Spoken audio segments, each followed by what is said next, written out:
Selamat pagi semuanya, perkenalkan nama saya Yosefa Yeti dengan NIM 2010417171. Kelas A1 Manajemen, mata kuliah Manajemen Pemasaran, dosen Ade Mursalim, SE, MM. Baiklah, di sini saya akan menjelaskan tentang bab 6 yaitu bauran pemasaran atau produk. Marketing mix atau bauran pemasaran adalah perangkat alat pemasaran teknik taktis yang dapat dikendalikan yang dipadukan oleh firm untuk menghasilkan respon yang diinginkan pasar sasaran. Marketing mix adalah semua faktor yang dapat dikuasai oleh seseorang manajer pemasar dalam rangka mempengaruhi permintaan konsumen terhadap barang dan jasa. Faktor-faktor yang mempengaruhi yaitu produk, place, price, promotion. 1. Arti produk dan macam-macam produk. Produk adalah suatu yang ditawarkan pada pasar, baik produknya ataupun produk tidak nyata atau jasa, sehingga dapat memuaskan keinginan dan kebutuhan pasar. Ada dua macam kelompok produk, yaitu produk atau goods, yaitu consumer good atau organisasi konsumsi, barang yang digunakan secara langsung oleh konsumen dan tidak dijual kembali. Convention good atau kemudahan dalam memperoleh, barang-barang yang dapat dibeli atau dikonsumsi oleh konsumen, di mana dalam memperoleh barang tersebut konsumen tidak perlu mengeluarkan daya upaya yang sulit. 2. Ghost shopping goods, barang-barang yang dibutuhkan konsumen, di mana dalam memperoleh barang tersebut konsumen perlu mengadakan penelitian terlebih dahulu atau perbandingan dari suatu toko atau display ke toko lain. Bisa dibandingkan menjadi 3 macam, yaitu fashion good, pakaian, sepatu, aksesoris, service good, alat rumah tangga, tempat tidur, dan bulk good, barang yang dibeli dalam jumlah yang besar. C. Specialty good, barang-barang yang dibeli konsumen, di mana saat pembelian para konsumen memerlukan daya upaya khusus, menabung dulu, jarak atau lokasi jauh. 2. Industrial goods atau barang produsen, barang-barang yang dibeli untuk diperdagangkan lebih lanjut atau barang yang akan dipakai dalam proses pengolahan lebih lanjut. A. Raw material atau bahan-bahan mentah. B. Fabricating atau material atau bahan-bahan kebutuhan pabrik.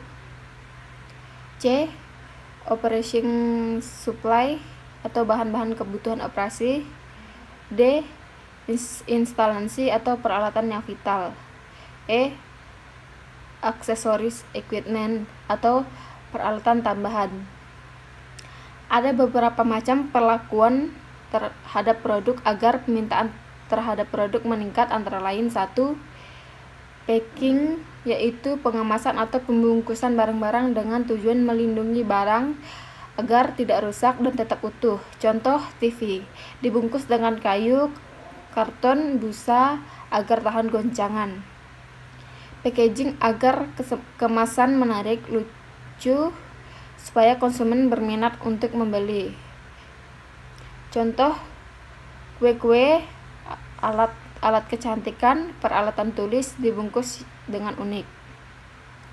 Strategi dalam mengemas produk yaitu terbagi menjadi 4. 1. Merubah konsumen. 2. Kemasan lini produk. 3. Kemasan yang dipakai ulang. 4. Kemasan aneka ragam. 2.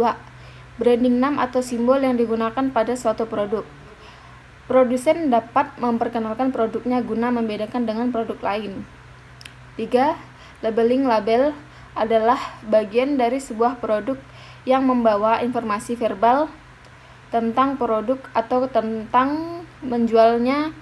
Label merupakan bagian sebuah kemasan atau merupakan etika lepas yang ditempelkan pada produk. 4.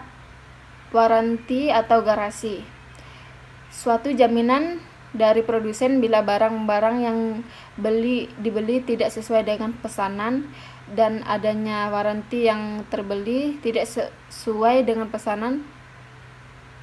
Waranti akan memberikan suatu kepastian yang lebih meyakinkan konsumen. 5. Servis.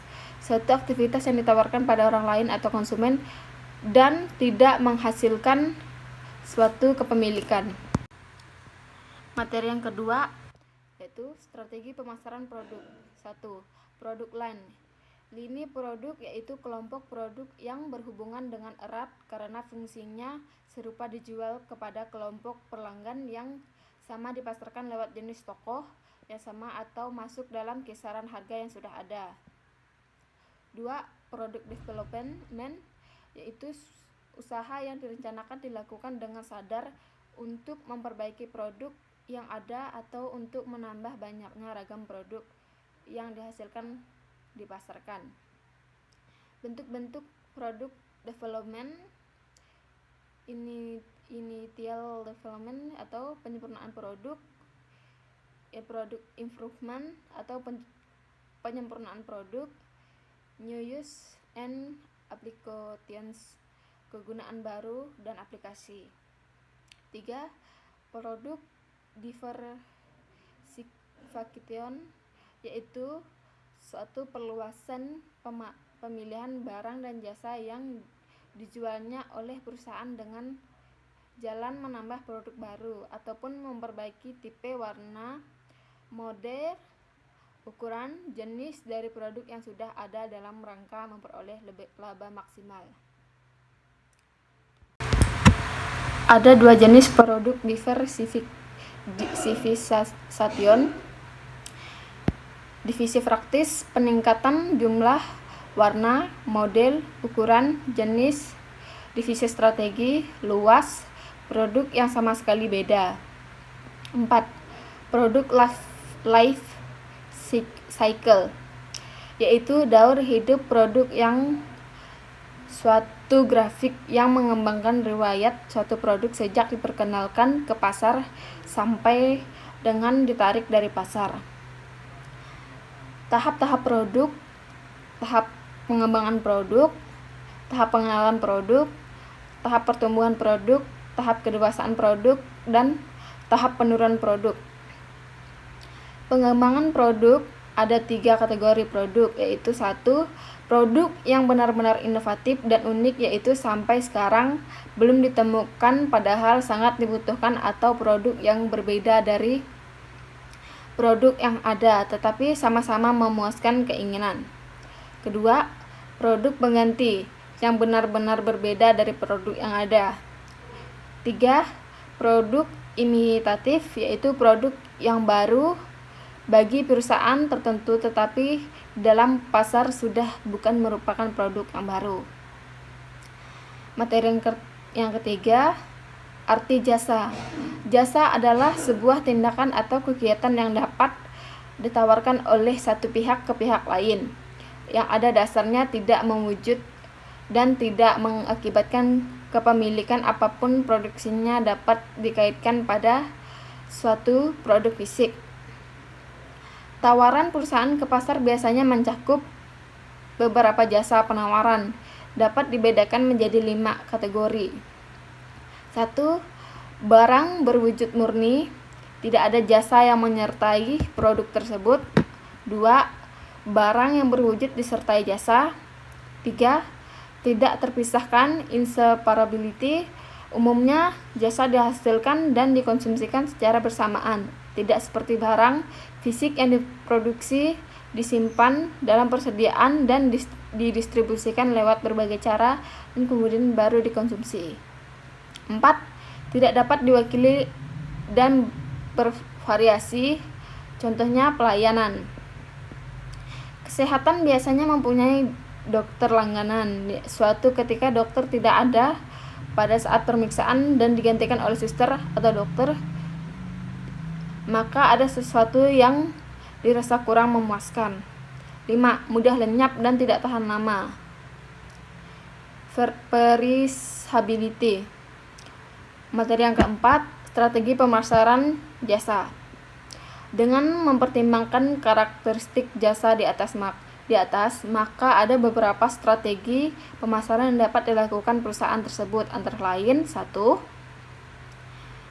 Mengatasi masalah yang ditimbulkan oleh karakteristik tidak berwujud. 2. Strategi mengatasi masalah yang ditimbulkan karakteristik tidak terpisahkan. 3. Strategi mengatasi masalah yang ditimbulkan oleh karakteristik bervariasi. 4. Strategi mengatasi masalah yang ditimbulkan oleh karakteristik tidak tahan lama. Baiklah, sekian penjelasan materi dari saya. Saya ucapkan terima kasih.